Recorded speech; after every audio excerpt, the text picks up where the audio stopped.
बहू मो बापा कहाँ थी बहू सच को बहू आज मो जन्मदिन कथा थिला जे तुम मो बापा को मते भेटी दबु एले मो बापा कहाँ थी बहू सुन तू मागुଥିବା ଉପହାରଟା ବଜାରରେ ବିକ୍ରି ହେଉଥିବା ଜିନିଷ ନ ଯେ ମୁଁ ତତେ କିଣି ଆଣି ତୋ ହାତରେ ଧରେଇ ଦେବି से जहाँ भी हो बहू से जहाँ भी हो मु आज मो बापा को देखा चाहे ता नहले आज जन्मदिन का मो पई पलटि जीव मरणर दिन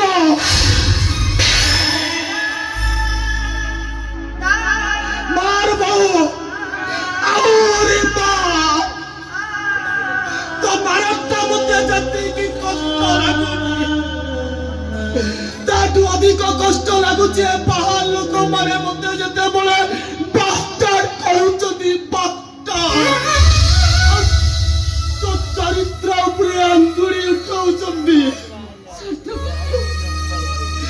ए बहू बापारा ठिकरा खोजुथिबा बेत बाटो इटिए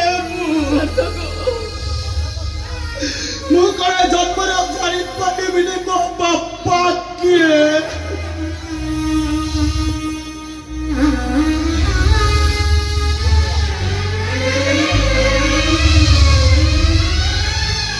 बस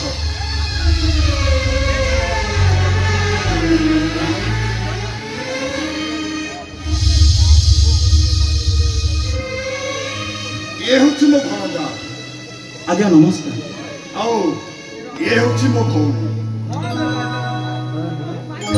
आगे न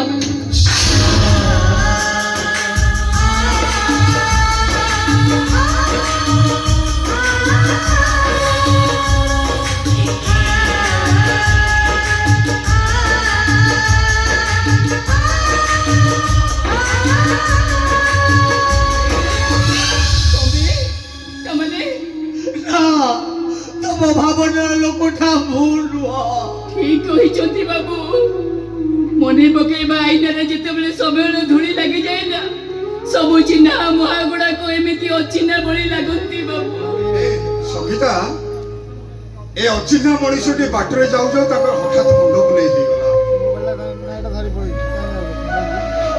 से आसी मो गाड़ी आगे बाड़े ही गले ताकर मुंड फटी गला तेणु मु तांकु नै मेडिकल रे पट्टी बांधी नै आसी हां ए घर को अचिन्हा लोक आसेबा को नुआ कथा की ओनो भाबुछे एटा घर नुआ कथा धर्मशाला हुअन्तु कि अचिन्हा हुअन्तु घर को आसीथिबा अतिथि को अपमान करिबा होछि मूर्खामीर परिचय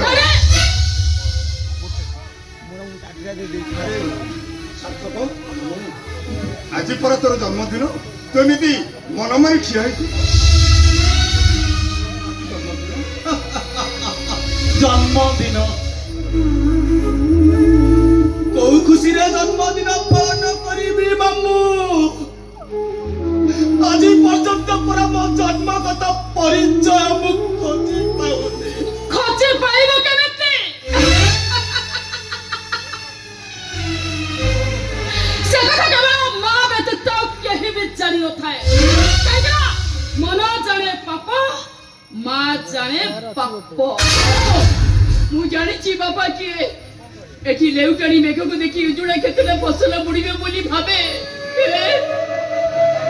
तल ए पवन आसिले से मेघटा कुआरे उबे जाए एले एठी बसा बादल को कर भरोसा अछि एठी भरोसा विश्वास को पाथ्य करी घन कुहुड़ी रे मुखुरी बुलुची तिको ओला प्रकृति परिम बसा को मुखजी बुलुची सूर्य धू धू खराए से घन कुहुड़ी कुआरे भई जीवरे सार्थ आउ हजी जाइथिबा तो बसारा ठिकाना तू ठीक पाई जीवु डरी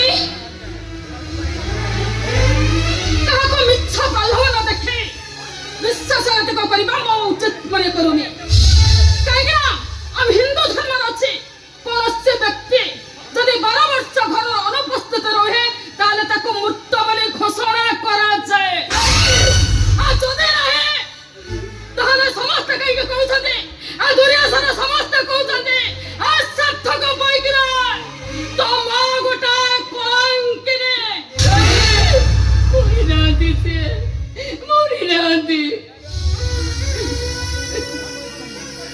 চাষী কিছু ভুল কইনি মামু, চাষী কিছু ভুল কইনি।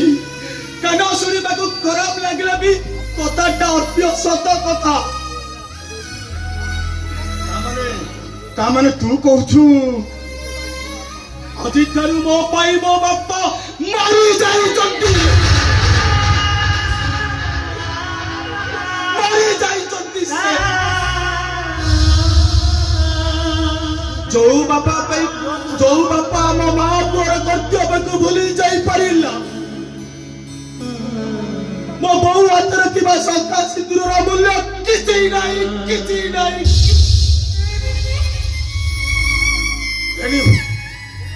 ତେଣୁ ଆଜି ତାକୁ ସେ ଶଙ୍ଖା ସିନ୍ଦୁର କାଢି ବିଧବା ହବାକୁ ପଡିବ।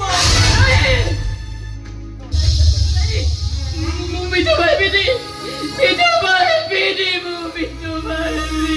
ଏ ବୋଉ, ତୁ ଯଦି ବିଧବା ନ ହଉ ତାହେଲେ ମୋ ମଲା ମୁହଁ ଦେଖିବ। ମଲା No tradition, nothing else.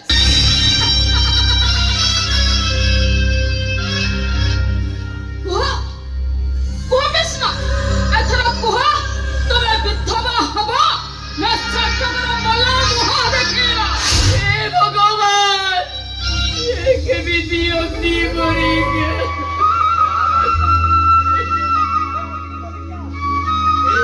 ପରୀକ୍ଷା ତତେ ଦିନେ ନା ଦିନେ ଦେବାକୁ ପଡିଥିବ ତ ସଙ୍ଗୀତା, ତାହା ଆଜି କାହିଁକି ନୁହଁ? ଭାଇ, ଆଜି ହଉଛି ମୋ ପୁଅ ସାର୍ଥକରେ ଜନ୍ମଦିନ। ଆଜି ଭଳି ଦିନରେ ମୋ ସ୍ୱାମୀର ମରଣ କଥାଟା ଗ୍ରହଣ କରିବି କେମିତି? ତା ଛଡା ମୋ ସ୍ୱାମୀ ପୁରା ଅଧେ ମଣିଷ ଅଧେ ଗୁଣା ପାଲଟି ଯାଇଛନ୍ତି ସେ।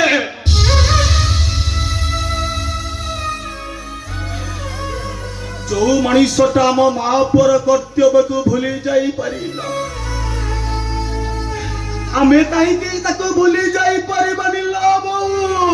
କାହିଁକି ନା ଏ ଫଟା ଭୂଇଁର ଦୁଃଖକୁ କେବଳ ବର୍ଷା ବଡର ଧାରା ବୁଝିପାରିବ, ବୈଶାଖୀର ତାତି ନୁହେଁ ସାର୍ଥକ। ସେ ବୈଶାଖର ତାତିକୁ ତୁ ସହ୍ୟ କରିନେଲେ ତୋ ଜୀବନକୁ ଚିର ବସନ୍ତ ଫେରିଆସିବ ସଙ୍ଗୀତା। ତେଣୁ ସେ ଅତୀତକୁ ଜଳାଞ୍ଜଳି ଦେଇ ତୁ ସାର୍ଥକକୁ ଥରେ ରାଜି ହେଇଯା। ଆଉ ଯଦି ତୁ ମୋ କଥାରେ ରାଜି ନ ହଉ ତାହେଲେ ସେ ଭଳି ଗୋଟେ ବେଇମାନ ବାପାର ପୁଅ ବଞ୍ଚିବା ଅପେକ୍ଷା ମରିଯିବାଟା 100 ଗୁଣ ଭଲ, 100 ଗୁଣ ଭଲ। ଠିଆ ହୋରେ ସାର୍ଥକ।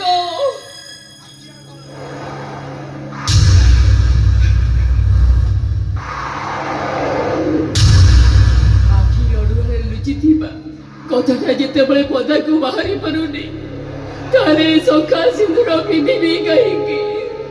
ଏ ଶଙ୍ଖା ସିନ୍ଦୁରକୁ ବଜାଇ ରଖିବା ଅପେକ୍ଷା ମୋ ପୁଅର ଜୀବନ ବଞ୍ଚାଇବା ମୋ ପାଇଁ ବହୁତ ମୂଲ୍ୟବାନ। ଆଉ ଆଜି ମୋ ସ୍ୱାମୀ ଥାଉ ଥାଉ ମୁଁ ବିଧବା ହେବି। ଆରେ ସାର୍ଥକ, ଆଉ ଠିଆ ହେଲୁ କାହିଁକି? ଆରେ ମୋ ହାତରୁ ଶଙ୍ଖାକୁ ଭାଙ୍ଗି ଦେ, ମୋ ମଥାରୁ ସିନ୍ଦୁର ପୋଛି ଦେଇ ମତେ ବିଧବା ସଜେଇ।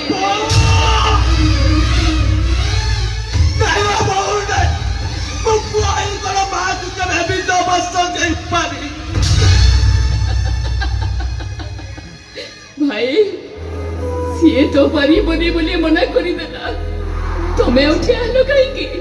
ଆସ ଭାଇ, ମୋ ହାତରୁ ଶଙ୍ଖା ଭାଙ୍ଗି ମତେ ବିଧବା କରିଦିଅ ଭାଇ। କଣ କହିଲୁ ତୁ? ଭାଇ, ଏଇ ଭଉଣୀକୁ ମୁଁ ବିଧବା ସଜେଇବି କେମିତି? ଆରେ ଯୋଉ ହାତ ତୋ ମଥା ଉପରେ ରଖି ଐଶ୍ୱ ଲକ୍ଷ୍ମଣୀର ଆଶୀର୍ବାଦ ଦଉଥିଲା, ସେଇ ହାତରେ ତୋ ହାତରୁ ଶଙ୍ଖା ମଥାରୁ ସିନ୍ଦୁର ପୋଛି ମୁଁ ବିଧବା ସଜେଇବି କେମିତି? ନା, ମୁଁ ପାରିବିନି ମୁଁ।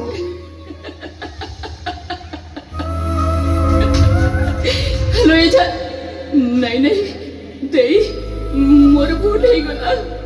ମ୍ୟାଡାମ, ସମସ୍ତେ ତ ମତେ ବିଧବା କରିବାକୁ ମନା କରିଦେଲେ, ତମେ କଣ ମତେ ବିଧବା କରିବନି? ନାଇଁ, ମୁଁ କେମିତି ବିଧବା କରିବି? ମୋ ହାତରେ ଶଙ୍ଖା ନାହିଁ, ମଥାରେ ସିନ୍ଦୁର ନାହିଁ, ତତେ ବିଧବା କରିବେ କେମିତି? ହଁ ହଁ ମନେ ପଡ଼ିଲା। ତାହେଲେ ମୋତେ ବି ବିଧବା କରିବ ଠିକ୍ ଠିକ୍ ଠିକ୍ ଠିକ୍। ବିଧବା ହବ ତୁ ବିଧବା ହବ। ମୋର ଗୋଟେ କଥା ମନେ ପଡ଼ିଗଲା। ଆମେ ତ କେହି ତ ବିଧବା କରିପାରିବୁନି। ଏ ବୁଢ଼ାକୁ ତ ବିଧବା କରିବ। ଜମି ପଡ଼ିଛୁ କଣ? ଜମି ପଡ଼ିଛୁ କଣ? ଶୁଣ ସେଥିପାଇଁ ତୋତେ ଟଙ୍କା ଦିଅ। ଯା ଯେତେ ଶୀଘ୍ର ପାରୁଛୁ ଏଇଟାକୁ ତ ବିଧବା କରିଦେ। ତା ହାତରୁ ଶଙ୍ଖା ଭାଙ୍ଗିଲେ ନାଇଁ ବାବୁ ତାର ସିନ୍ଦୁର ପୋତି ଦିଅ ତାକୁ ବିଧବା କରିଦେ। ନାଇଁ, ପାରିବିନି ମୁଁ ପାରିବିନି। ପାରିବନି ତମେ।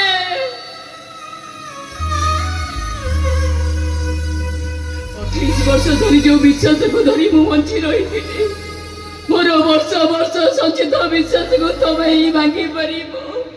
ଆରେ ସେଇଥିପାଇଁ ପରା ତମେ ଏଠୁ ଟଙ୍କା ନଉଛ। ଆଜି ହଉଛି ମୋ ପୁଅର ଜନ୍ମଦିନ, ଆଉ ଆଜି ମୋ ପୁଅର ଜନ୍ମଦିନରେ ତମେ ମୋତେ ବିଧବା ସଜେଇ ଦିଅ। ଈଶ୍ୱର, ଆରେ ଏଇ କଣ ତୋର ବିଚାର? ଏମିତି ଧର୍ମ ସଙ୍କଟରେ ପକାଇବା ପାଇଁ ତୁ କଣ ମତେ ଏଠିକି ଡାକି ଆଣିଥିଲୁ? ଆରେ ଈଶ୍ୱର, ତୁ ଯଦି ପ୍ରକୃତରେ ଦେଖୁଥାଉ ତାହେଲେ ସେ ଆଖି ଦିନକୁ ତୁ ବନ୍ଦ କରିଦେ। ଆଉ ତାପରେ ପ୍ରକୃତରେ ତୁ ଯଦି ନ୍ୟାୟ ଧର୍ମର ନୀତି ଧରି ବସିଥାଉ ତାହେଲେ ତୁ ମତେ ମାରିଦେ, ମତେ ମାରିଦେ, ମାରିଦେ। ଏ ମହିଷୀମା, ତମରି ଭିତରେ ମୁଁ ଆଜି ମା ଜଗଜ୍ଜନନୀ ଦୁର୍ଗାଙ୍କୁ ଦେଖିବାକୁ ପାଉଛି।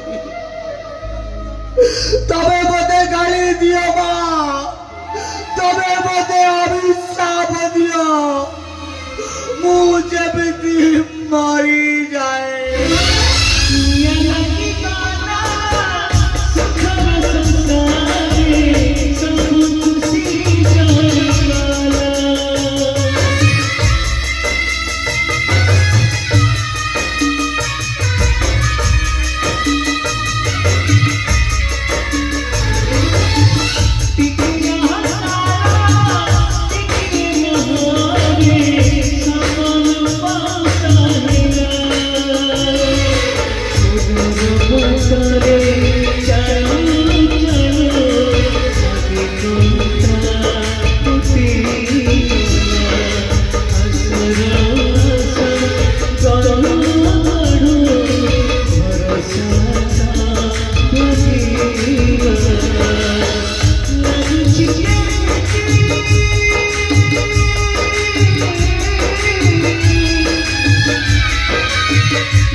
Peace.